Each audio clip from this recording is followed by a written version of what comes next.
Bom, pessoal, vamos para o último dia da primeira rodada da fase de grupos da Copa do Mundo. Acabou de terminar aqui a Noruega vencendo o Iraque por 4-1. A França venceu o Senegal por 3-1. Parece que esta terça-feira, na qual eu estou gravando este vídeo, é mais dos favoritos do que foi a segunda-feira, onde nós tivemos 4 empates.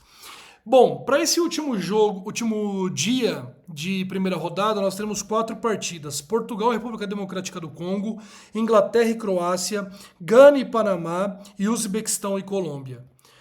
Primeiro jogo começando às 14 horas, que é o jogo de Portugal com a República Democrática do Congo. Eu gosto desse time de Portugal. Para mim é um dos times que vai de fato brigar pelo título da Copa do Mundo. Hoje, se eu olho o elenco mesmo, eu vejo ali a França acima de Portugal e olha, a Inglaterra no paro ali com os portugueses. De resto, acho que todo mundo hoje está atrás. Aí você pode falar da Espanha. A Espanha joga um futebol mais organizado talvez que Portugal, mas ainda assim deixou uma pulguinha atrás da orelha por conta do empate contra o Cabo Verde ontem e que mostra que o Yamal, quando não está em campo, faz a seleção mudar muito, e o Nick Williams também.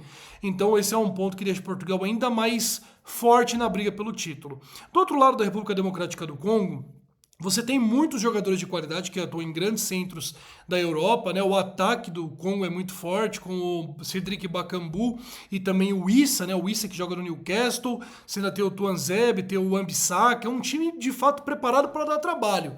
Mas eu acho que esse selecionado de Portugal é diferente do que foi em outros anos, porque Portugal não podia ver uma seleção como Congo para perder na Copa, né? Aqui eu acho que já é um pouco diferente. Então, desde aqui, fazer uma duplinha, tá? Uma duplinha que eu ainda não fiz aqui nesse novo formato de vídeos para vocês durante a Copa do Mundo, mas eu vou fazer nesse jogo com o jogo da Inglaterra. Então, eu vou falar agora da Inglaterra e depois eu monto a dupla para vocês. O jogo da Inglaterra contra a Croácia começa às 17 e este é um jogo que, claro, é uma parada um pouquinho mais difícil para o favorito, que é a Inglaterra no caso. Tá 1,72 para a Inglaterra.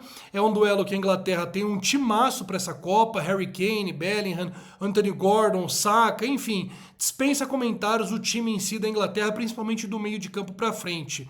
Mas é um adversário do outro lado que é difícil, que é a Croácia, que eliminou a nossa seleção brasileira em 2022. Acontece que a Croácia, ela tem um plano de renovação muito fraco perto de outras seleções. Ainda depende do Modric como principal jogador do grupo, tem o Perisic ainda, vários jogadores que realmente já passaram e não estão no mesmo auge, por exemplo, que o Gvardiol, que é um cara da zaga da Croácia, que faz lateral esquerda também, e é um cara que de fato faz parte, né, dessa elite, como por exemplo o Haaland e outros jogadores de grande nível. Então a Croácia para mim passou um pouco, eu acho que ela vai sentir muito isso nesta Copa do Mundo, principalmente na estreia contra uma seleção tão forte como a Inglaterra. Então aqui eu vou fazer uma duplinha que eu acho que é bastante segura, tá? Claro que nada é irredável neste mundo, ainda mais uma cotação 1,66, que é a cotação da dupla, que é Portugal para vencer a partida, pagando 1,28, duplado com a Inglaterra DNB, Inglaterra empate anula aposta, como você preferir.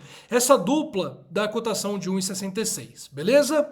No próximo jogo, nós teremos duas equipes que não são do nível dos favoritos dos primeiros jogos, mas é um confronto divertido de assistir para a gente ver como é que vai ser o DNA dessas equipes. Gana e Panamá entram em campo às 20 horas. Do lado de Gana, a gente tem uma seleção que é muito bem preparada, tal qual as seleções africanas vêm se mostrando até aqui. Talvez só Senegal foi um pouquinho abaixo, mas se a gente for olhar, por exemplo, Costa do Marfim jogou muita bola contra o Equador e eu espero que Gana tenha um bom desempenho nesta Copa. O principal ponto de Gana, na minha visão, passa nos seus dois principais jogadores. Tem o Iñaki Williams e o principal jogador, que é o Semenyo, que está no Manchester City. Ainda você tem o Sulemana, que joga no Atalanta, que joga no lado esquerdo também de Gana. Um setor defensivo com algumas peças que jogam espalhadas em times não muito fortes da Europa. Mas aí você tem que relativizar o confronto. O duelo aqui é contra o Panamá.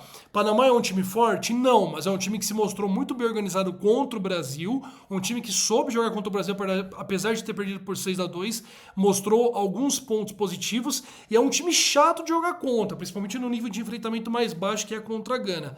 Agora, mesmo assim, mesmo sabendo que o time de Panamá é bem organizado taticamente, que para um duelo como esse pode de fato ser uma seleção mais chata, eu vou bancar aqui, vou na Gana DNB. Gana empate anula pagando 1,57 até 1,60 se encontrar nas casas.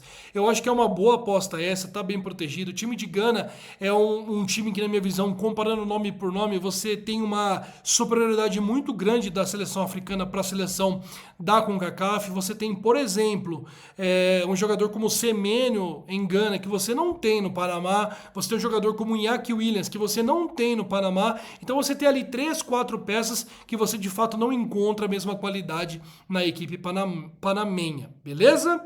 E para finalizar, Uzbequistão e Colômbia, no último jogo do dia desta quarta-feira, dia 17 de julho.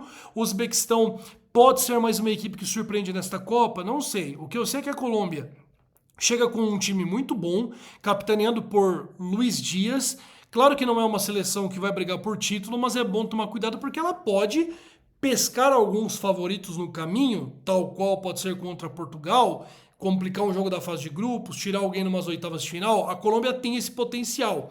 E enfrenta o Uzbequistão, que tem ali como grandes jogadores, né, o principal deles de longe é o Kuzanov, que joga no Manchester City, que está na zaga da seleção do Uzbequistão. E você tem na frente ali o Faizullaev, que é um cara que já rodou por alguns times da Europa e que tem um certo respeito no continente, e o Shomurodov, que estava na Roma. Não sei se ainda está, isso me fugiu, eu não anotei aqui. Mas enfim, é um cara... Não, eu acho que agora ele está no Istambul Basaksehir. Bom, enfim, não vou nem parar para chegar a informação, porque não é uma coisa tão relevante assim, mas é um cara que é um destaque na seleção uzbek. E aí, para esse duelo, eu gostei muito de uma aposta baseado no que está acontecendo nessa Copa, que é o Uzbequistão mais de 6,5 chutes, pagando 1,66. É uma Copa que os times estão, de fato, saindo um pouco do seu sistema tático tradicional e jogando com mais vontade. A gente viu isso em diversas partidas, inclusive essa partida que está aqui atrás do Iraque. O Iraque hoje era uma seleção que não chutava tanto. Nesse jogo contra a Noruega se lançou, fez um primeiro tempo muito bom e acho que bateu até 6 ou 7 chutes HT contra a Noruega. E o Uzbequistão, para mim, eu acho que essa linha de 6,5 chutes é baixa pelo que a Copa do Mundo vem mostrando. Tá, então pagando 1,66 eu vou nessa aposta aqui do Uzbequistão. Até porque se a Colômbia fizer 1-0, 2-0, o Uzbequistão vai ter que sair para cima, e o que a gente prevê para esse duelo é que de fato a Colômbia em algum momento da partida esteja liderando o marcador. Tá bom? É isso, pessoal. Vamos aí pro dia 17 de junho, o dia aí de encerramento da primeira rodada da fase de grupos. Inscreva-se no canal, comente bastante, curta, ajude, apoie o projeto e vamos que vamos para mais um dia do maior torneio de futebol do mundo, ou o maior torneio de todos os esportes. É isso, simbora!